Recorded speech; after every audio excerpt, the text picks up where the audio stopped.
यासाठी आम्ही सुचवलं होतं की शिवाजी पार्कवरती, दादर येथील शिवतीर्थावर छत्रपती शिवाजी महाराज पार्क या मैदानामध्ये आपण दोन्ही पक्षांची संयुक्त एक मोठी सभा घ्यावी आणि त्यातून तो मेसेज द्यावा.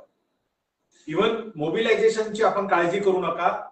नोव्हेंबर मध्ये 25 तारखेला ते मैदान फुल वंचित बहुजन आघाडी एकट्या पक्षाने केलं होतं. कुठलंही भावनिक राजकीय वातावरण नसताना आम्ही संविधान सन्मान महासभा तिथे घेतली आणि ते मैदान फुल केलं होतं. त्यामुळं आमचा इथे मास बेस आहे आणि ते मैदान आम्ही फुल करू. यापूर्वी अनेकदा केले. त्यामुळं एक चांगली जंगी मोठी सभा संयुक्त जर झाली तर अनेक प्रश्न हे निकाली निघाले असते. जसं मुंबई प्रदेश काँग्रेसच्या अध्यक्षा आणि वंचितचे नेते हे एकत्र दिसत नाही, हा जो सातत्याने माध्यमांकडून प्रश्न येत होता, यासारखे अनेक प्रश्न हे निकाली निघाले असते. मात्र शेवटपर्यंत आम्हाला त्याच्यावरती योग्य प्रतिसाद मिळाला नाही आणि ती सभा काही होऊ शकली नाही.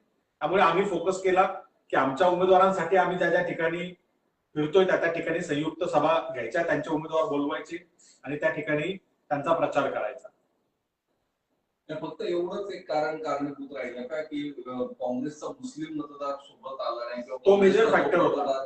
मुंबई पुरतं मी बोलतो, तो मेजर फॅक्टर होता मुंबईमध्ये, कारण मुंबईकडे असलेला मुस्लिम वोटर हा मोठ्या प्रमाणात होता आणि त्याच्यासोबत जर वंचित बहुजन आघाडीची बहुजन मतं ही एकत्र जर आली तर खूप मोठा बदल या ठिकाणी दिसला असता.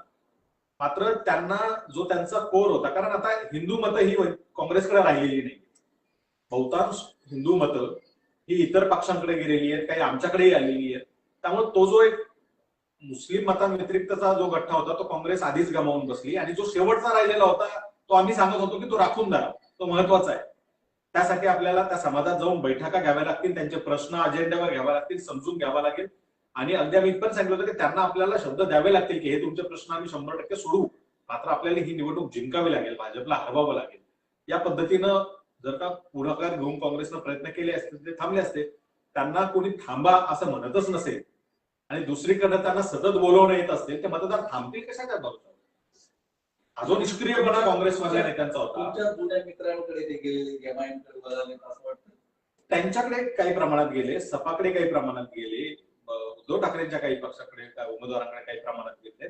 पण ते मूळ जिथे होते तिथे जर ते राहिले असते तर आज चित्र वेगळं राहिलं असतं. एक वेळ की तुमचं मुंबईमध्ये आघाडी होती, 3 ठिकाणी होती, प्रामुख्यानं मराठवाड्यामध्ये. मात्र विदर्भात आघाडी होऊ शकलेली. विदर्भामध्ये वंचितचं पाठबळ जे आहे ते मोठं आहे. अकोल्यासारखं ठिकाण आहे, नागपूर आहे आणि संभाजीनगरमध्ये का होऊ शकले? जिथे आम्ही प्रत्येक स्थानिक युनिटला, प्रत्येक जिल्हा कमिटीला आणि शहर कमिटीला आम्ही अधिकार दिले होते की तुम्ही स्थानिकला बोलणी करा की आपल्या शहरामध्ये कुठला पक्ष हा आपल्यासाठी योग्य आहे, कुणाची ताकद आहे आणि जर चांगला आपल्याला जागा वाटपामध्ये योग्य स्थान मिळत असेल आणि निवडून येण्याच्या आपल्या उमेदवारांना मिळत असेल, एकमेकांसोबत येऊन जर का चांगलं चित्र होत असेल, सत्ता स्थापनेपर्यंत आपण जात असू, तर तो स्थानिक पातळीवर तुम्ही निर्णय घ्या. वरती त्यांनी फक्त कळवायचं किंवा आम्हाला हे योग्य वाटतंय, हा आमच्या बोलणीचा फायनल आमचा आकडा असेल सेलचा, त्यावरती वरतून मान्यता घेऊन ती जाहीर करा. या पद्धतीचं हेच सगळ्या ठिकाणी झालं. मात्र अनेक ठिकाणी, म्हणजे आता औरंगाबादचं उदाहरण सांगतो,